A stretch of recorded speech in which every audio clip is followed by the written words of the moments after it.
wis dadi rereganing wayah Prabu. Manut penemu luwih becik paring adi-adinipun. Kuwi sing dadi pengendikane. Mergo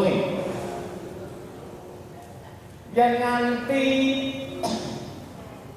Kurawa adreng ngungkuhi negara ing Ngastina ngendra prasta sak jajane.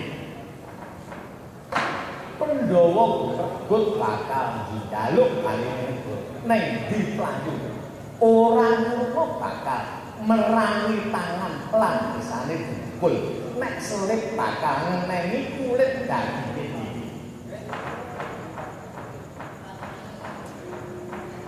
Bakal kemadharatan perang pecah ana negara Ngastina.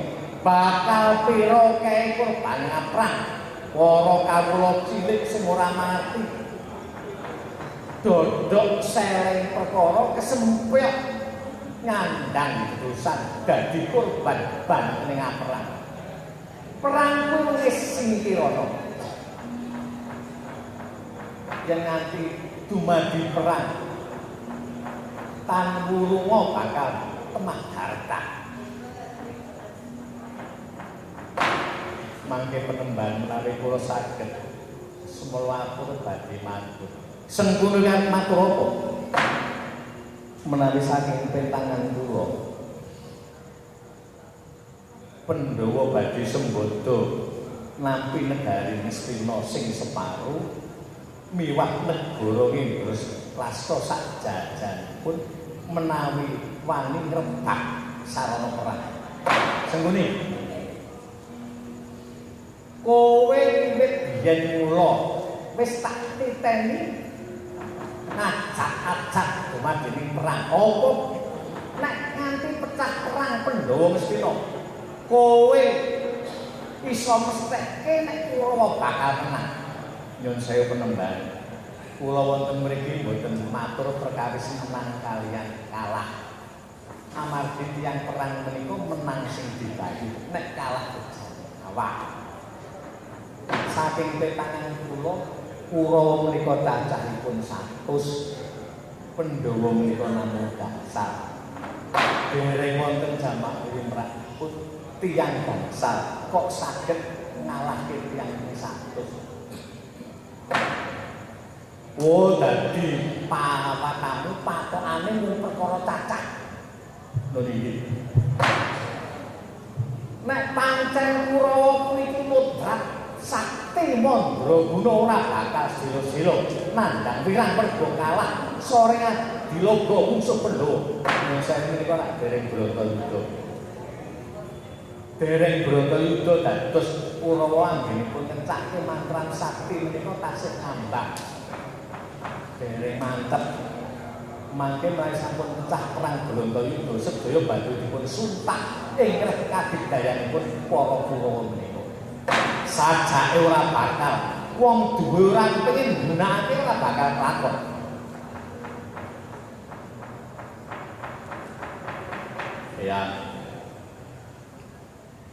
Ya Narsiwara Bisma wonten ing mriki kula namung badhe nyuwun pangendikanipun para wili sepuh ingkang lumanjung lair patosipun dhateng ingkang wayah Ngastina.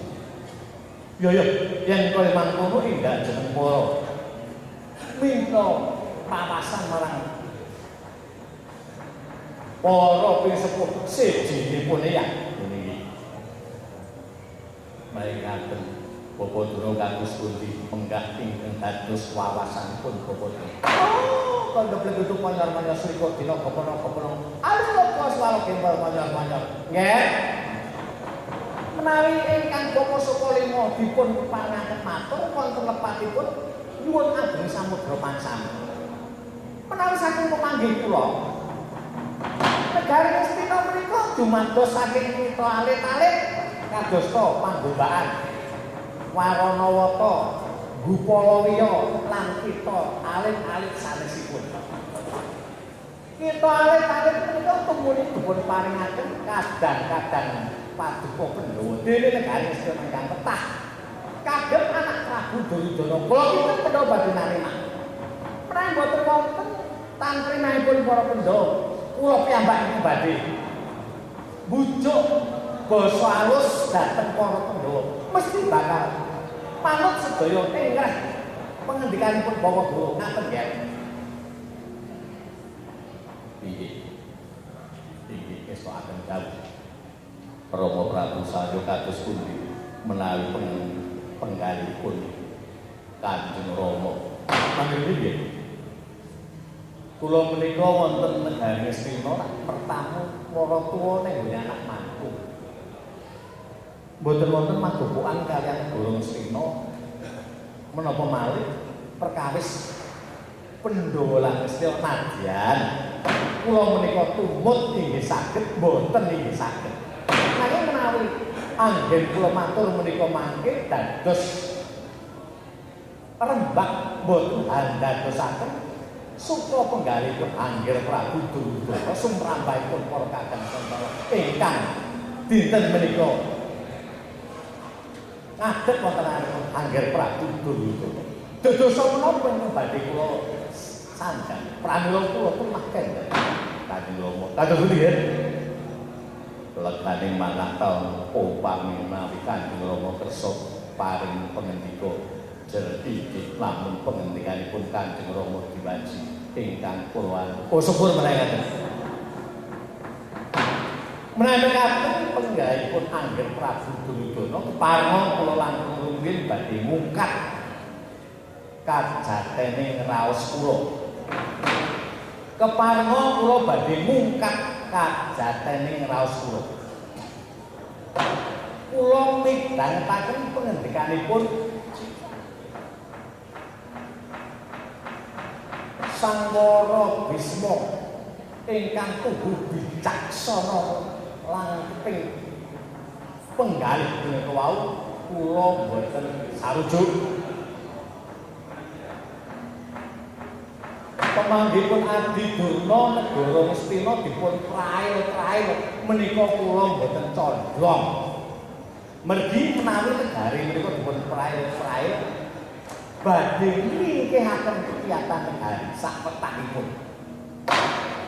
Langkung-langkung pamanggihipun Adi Sengkuni Pandhawa badhe saged nampi negara Ngastina sing separo kalebet ngendra prasta sajajanipun menawi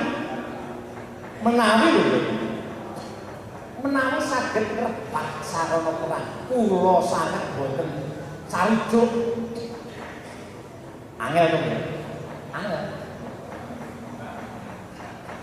Sak sampunipun kula boten cocok negari dipun kinawur gejegan negari dipun prail-prail negari dipun rebak sarana perang menika kula gadah kemanggih. Negari Ngastina menika supados petah.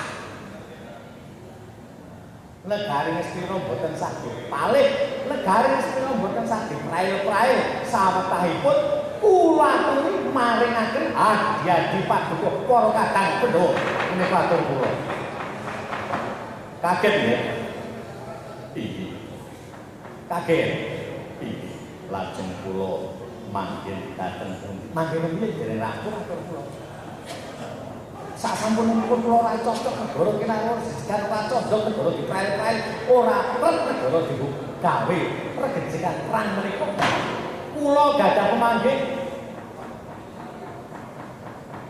kula menika kurangane denom apa to? Kawibawan sampun kula regem. Panguwaos ageng sampun kula andhemi sampun kula gedhiki. Kula menika sampun bosen ngraosaken segering toya. Kula sampun jelek ngraosaken tuwuking boga miwah. Kula sampun mboten remen dipun sembah-sembah dipun aji-aji. Negari Mandalaka menika negari tentrem ora tau dijajah negara liyane. Negaranipun jembar tlatahipun biyar. Negari Mandharaka kula caosaken paduka anak Prabu Duryudana negari Astina ingkang sepalih dalasan Ndropasa kula aturi maringaken para kadang pendhawa menika kula. Karma kalani romawi singis minisaken kala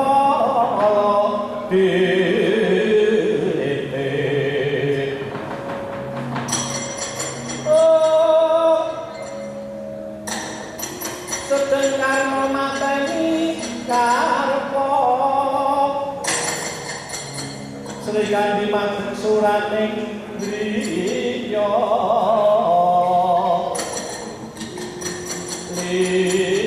lepasan sanggama prinebut jan asma jumena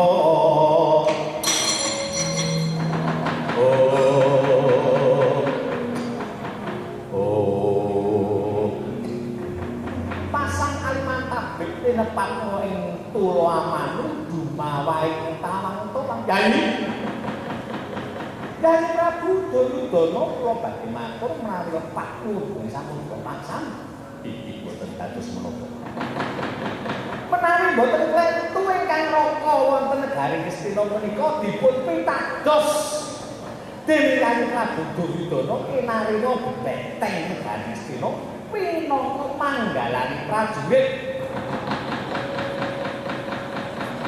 pinangka senopati negari Astina. Nanging kene menapa? Kalenggan menika suniwakan menika ngrembak perkawis negari Astina kula dipun timbali boten dipun paring dawuh inggih boten dipun priksani kemawon boten malah kula tingali saking mriki kawis tinggal menawi Hyang Prabu badhe mengkeng penggalipun penggalipun angagem pengendikanipun para pinisepuh ingkang kirang tanggal jawab dhateng kawontenan Astina. Ayo kula aturi mawi etangan saha petangan ingkang jangkep Kyai. Menawi Hyang Prabu Duryudana pitados dhateng ingkang araka ing ngawong kula aturi paring dawuh. Enjing dipun paring dawuh sonten kula dotong-dotong sampun nuwunaken sirahing Pandhawa. Kosok wangsulipun Kyai. Sonten dipun paring dawuh besta sirahing Pandhawa kula enjang dotong-dotong adep mersane Hyang Prabu sampun beta sirahing Pandhawa.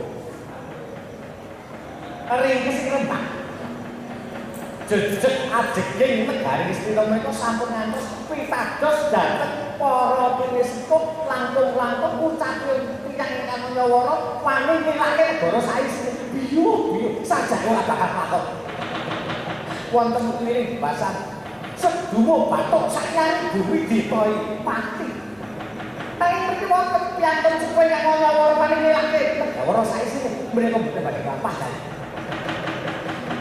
jejeg ajege negari Astina badhe kula cuwak badhe kula sangga badhe kula cagak srana gesangipun ingkang raka ing ngawonga Hyang Prabu menika duka yayah siniwi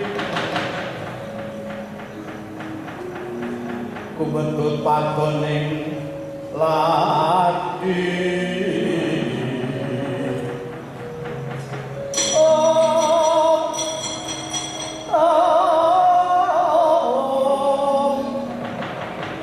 sinumplana marang sak gedeng betadina ana sumengko cocoban maringa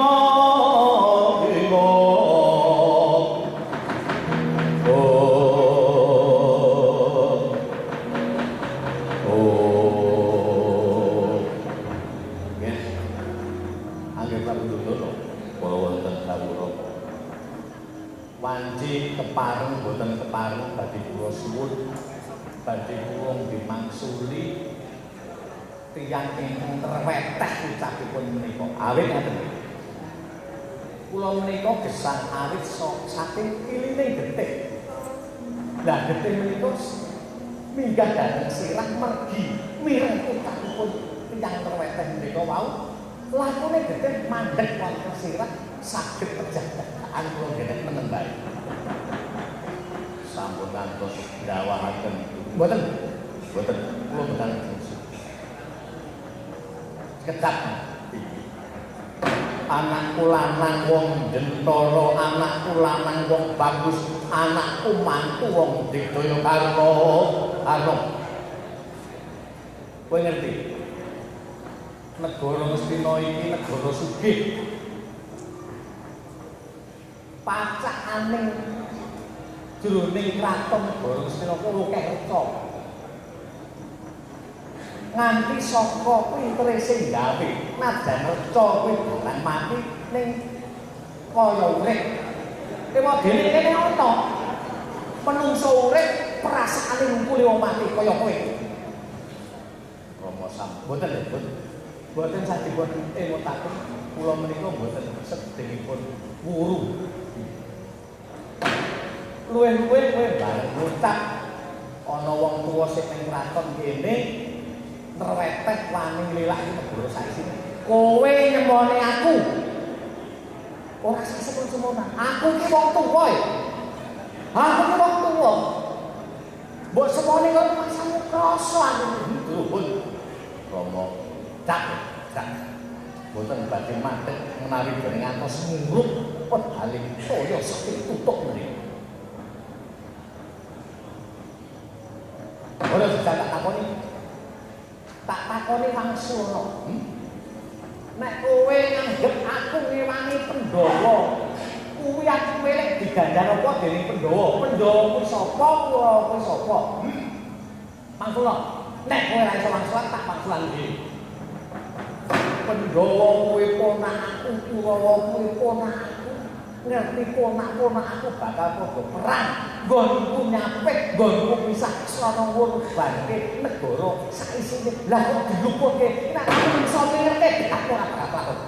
Rama pun jagat.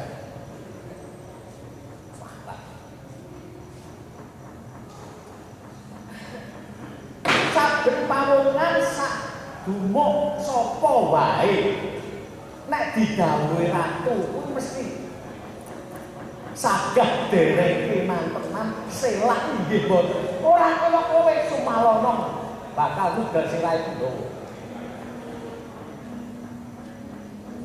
Kowe ngomongke pek kowe kuwi Sendata, Kunta. Nek kowe nglepaske Sendata Kunta wani kowe tak duwe Janaka. Janaka duwe pusaka jenenge Pasopati. Nek kowe mok duwe keris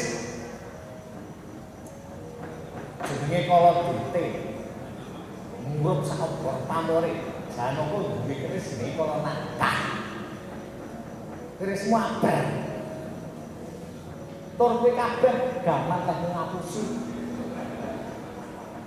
apa kowe kok kowe duwe anak dewa iki dewa duwe anak kowe ora dewa celutak ora kelakon ada kowe bareng kowe rumangsa dadi mantuku iki urung tau aku nampa kunjunganmu malah kualik dina-dina aku tombok lan andane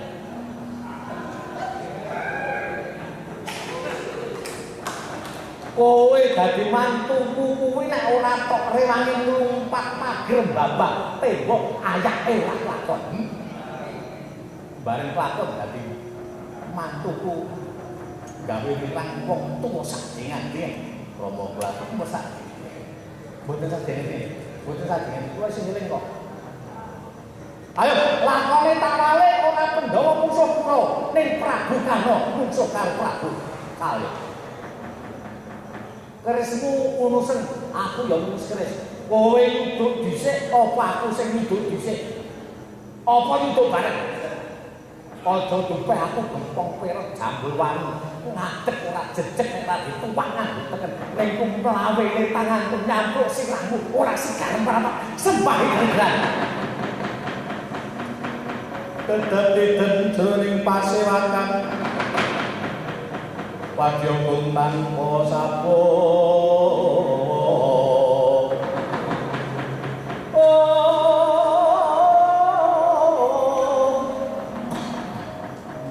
kapraban dening Sang Narapa mangun kanengan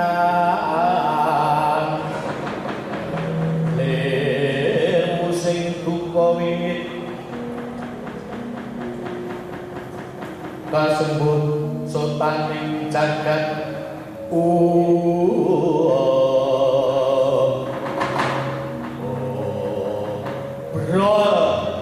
mijeriwe sekoso selaning bondo Prabu dupi midhanget pengendikane roe ingkang Rama Mara Sepuh Prabu Salya ingkang mengku duka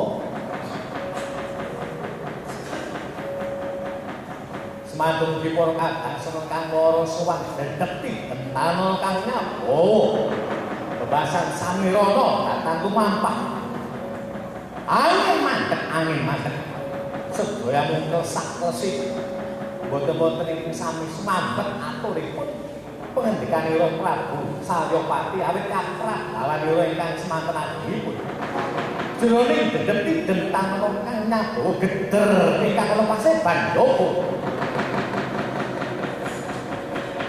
wonten tedhakira Nalindra Cempol Radya Prabu Drupada nglomot tinggil Dinaturata minggah wonten ing Sinewaka. Prabu Kano mireng ujarira abdi percalan bilih wonten tamu sigra. Alon yenira miring saking Pasewakan tata gelar badhe nyambet dhateng tamu abutan nanging tata gelar milang saking Pasewakan hanebi ingkang Rama Prabu Salyapati.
silan nira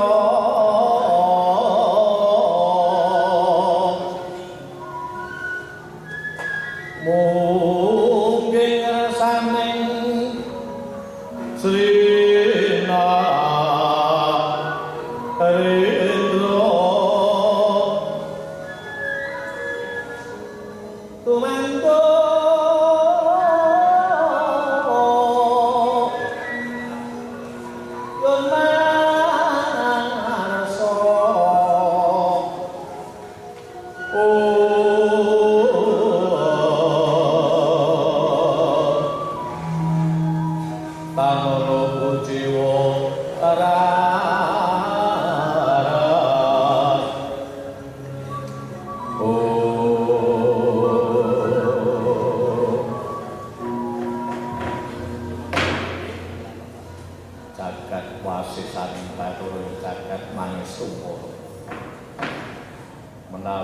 sisip pandulu kula menika kados paman Prabu Pancala paman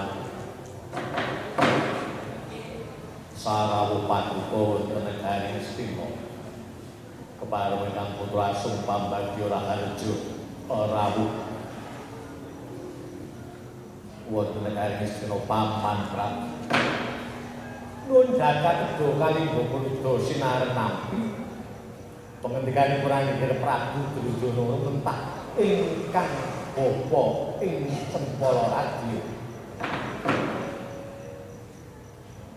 Punika dalem kula pun menapa kula tampi asta kalih kakalaken jangga lumeketing mardaya mugi andadosaken daya kasantosanipun ingkang bapa ing Cempala ya.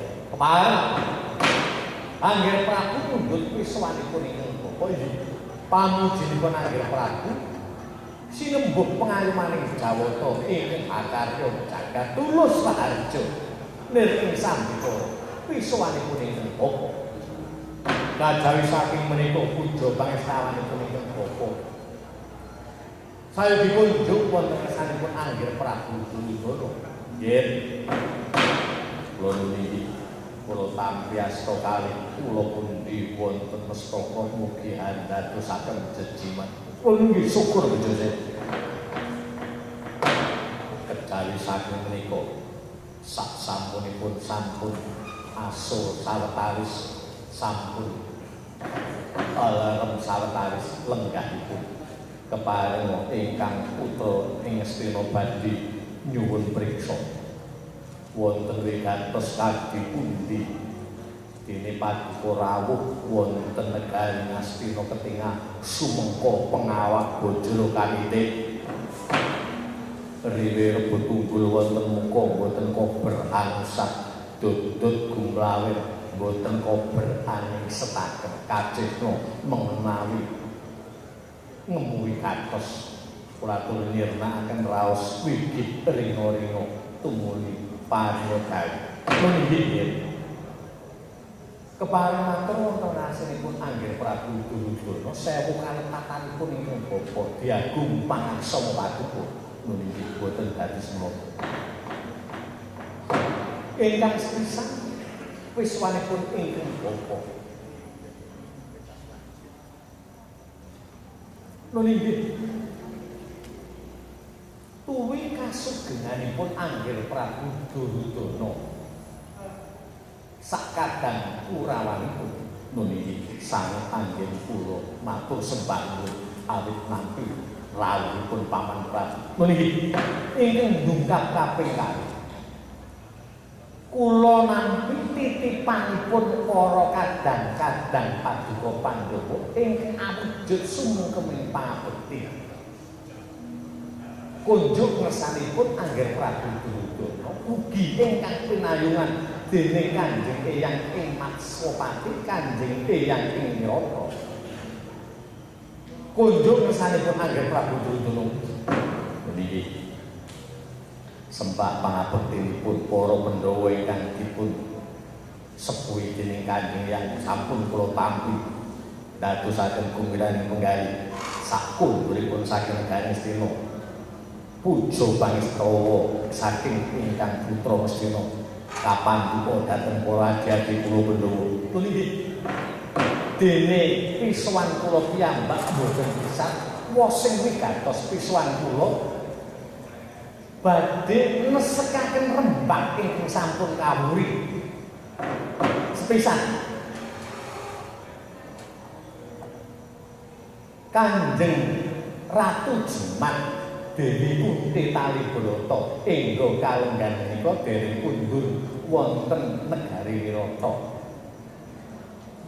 Dados dutaning Pandhawa ing ngrambah sepisan.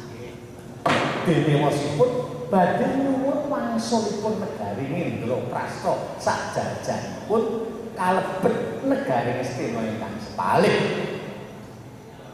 Ing nalika 13 taun kepengker awit soripun ngabotowan main dadu Pandhawa lan Kurawa Pandhawa satemah kasuran manjing wana lamenipun 13 taun sampun pundhak tegesipun sampun sah menawi 13 taun menika sampun boten kadenangan telik upaya mata pita pengawaning Kurawa Pandhawa saged pundhak. Lajeng kedah namur kawula setunggal taun dados setunggal taun menika ugi boten saged kadenangan lampahipun para Pandhawa tegesipun lamenipun kawan kelas taun Pandhawa sampun pundhak cara caranipun gadah utang sampun sah. Pramila menika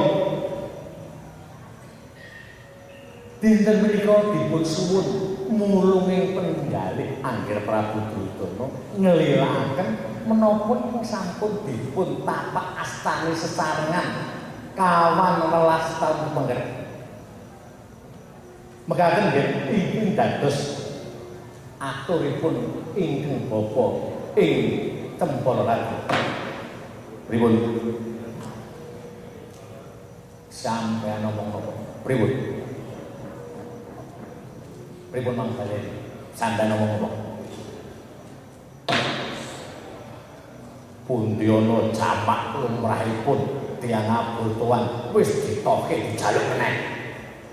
Dereng ten lapor. Pripun? Napa Pandhawa sing dupek ngaku Satra Utama banjur ngunjati marang janji-janji sampun dipun tapak 14 taun kepungkur menika kula awit ajeng karo para punika. Menika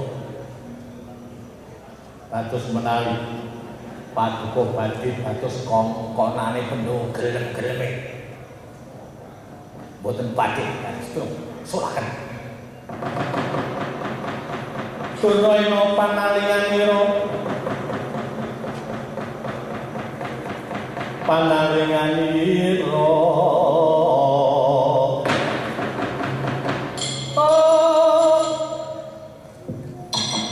majune rananggana kutha lawis wara-wara patine Aswatama winawas jantas kena kapisanan. Oh nggih niki purun boten purun angsa boten angsa wedal panci kula suwun badhe kula nggih mangsul niki duta saking negari Wirata menika. Lho niki kula semanggaken. Kowe padha slamet Drupada. Weh, Durnarati nimbalan kemajuan apa? Ora ana alang sawiji apa aku. Tumeka ana negara ing Ngastina. Tak kandhani. Sadurunge Drupada munggah tinggil rata-rata negari ing Ngastina kabeh wis dadi binem, kabeh wis dadi rembug, kabeh wis dadi pengendikane para pinsepuh lan para nayakan raja. Golong giling rembug kabeh percaya ning maslahke karo Durna. Dadi nek kowe arep njaluk keterangan negara Astina diwenekke apa ora cukup karo Durna. Mbah, lamun kaya ngono mergo gampang.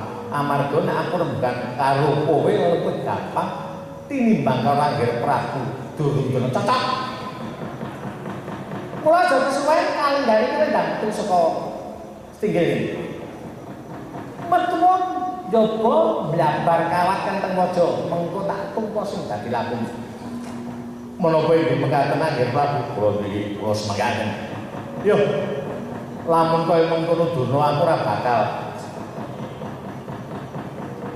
nyelayani marang gunemu. Tak tunggu ana madyaning mlabar kawat kenteng waja tunggu. Anggir Prabu kula pamit bidal minangkani panuwunipun Durna. Niki ngatos-atos kula. Oh, tempolan.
Tanpa timbalan amargi benter rasing manah nalika kala wau ngrembak perkawis Pandhawa Ngastina kula miring cara caranipun rembug kula menika miring nanging gandeng ingkang dados duta menika Drupada rumas benter manah kula Pandhawa ngina karo Durna Drupada iki lho sapa Drupada menika mengsah kula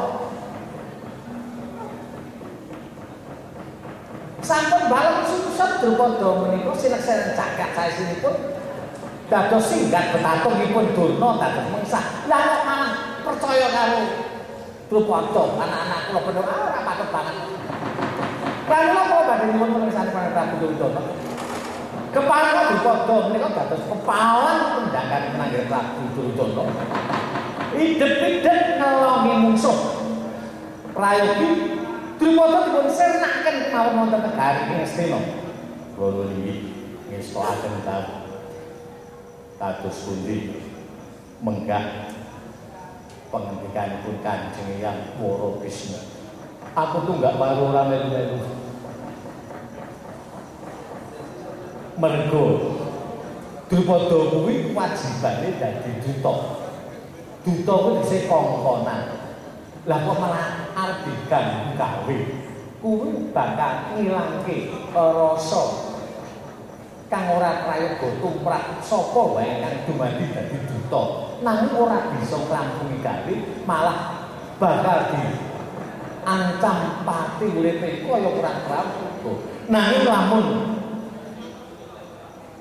Poneyang bakal paring pangandikan ingkang lumajeng marang perkara iku mundhak ora prayoga mula tunggak waru ora meme Kanjeng Rama kula tunggak dadak mawon menapa tunggak dadak niku mboten tumut ngarep kula semanggaaken dhateng Adi Durna ampun nimbali Adi Durna mangke ndak golek tunggak liyane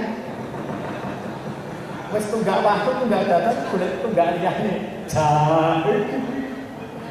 Isine nek karo aku kok dadi cungkri yo awake iki. Paman Haryo kula turi dawaken kateng Kura Kakang Kurawa dikaaken ngunduraken paman Drupada nanging ugi kula paripurwa wasesa dipun sirnakna wonten karing Astina. Kula ningginan nampi sabdanipun Anggir Prabu Duryudana ndelik dhateng sedaya nyumbang pangestu. Inggih ing atos-atos. Semangkul iki kula kira badhe numerepi kados pundi kawontenanipun pejahipun Drupada wonten manah kula sampun ketingal gletak wandhanipun Drupada menika mangke. Inggih. Kula tambahi pangestu nggih bidhalaken para Kakang Kurawa. Inggih. Sembah kula nderekaken tindak paduka Kanjeng Hyang monggo kula nderekaken manjing sangkal pamujaya. Pun kaki bakal sumene sawetara nyumurupi kaya ngapa bakal dadine perkara kengku lho niki. Kartomarma mangsa bodho budhaling para wadyabala Kakang Sempat niki nampi sabdanipun Kanjeng Para Prabu nderek dhateng sendika nyuwun tambahing pangestu.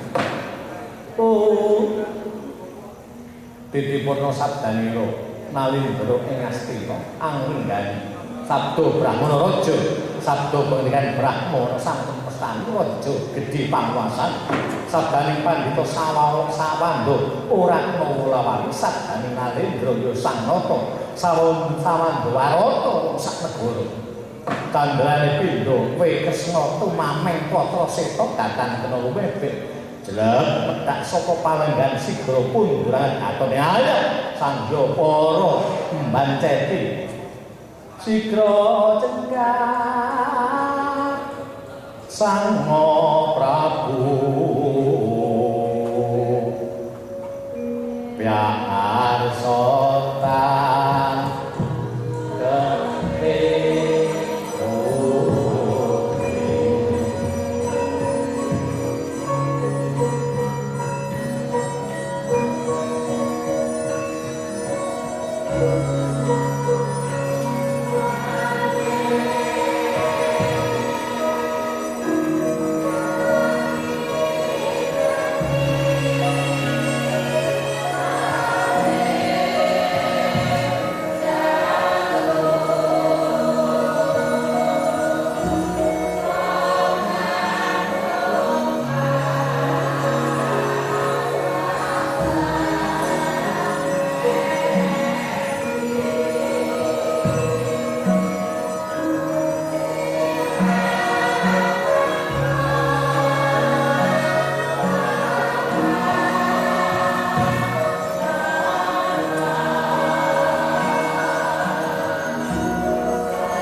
Kakara wasana sang nata kondhangan daton yayah mantu buka kinaro pratandha wonten Semangan didatan kersa kendel wonten datan kersa kendel wonten ngaji Gapura negari ing astina sinebat Kori Dana Ketapa sinebat Kori Dana Ketapa Kori Silawan Dana lan kinari kala maksana sagung para dewi katon ambar-ambar dandane wae ambre arep tapane nek ana udan-udanan lamun ana panasan Sigara priksani upa rengganing Gapura kinaryanipun ingkang pedhen sumkawa datang winursita kaendhaning Gapura siget ingkang wonten madyaning Kakulaya ingkang medal gawi Arya suman ngalawi hangga para pating larat pating guru panjaya jepuk kasembrang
Dawyang kumakuncang niti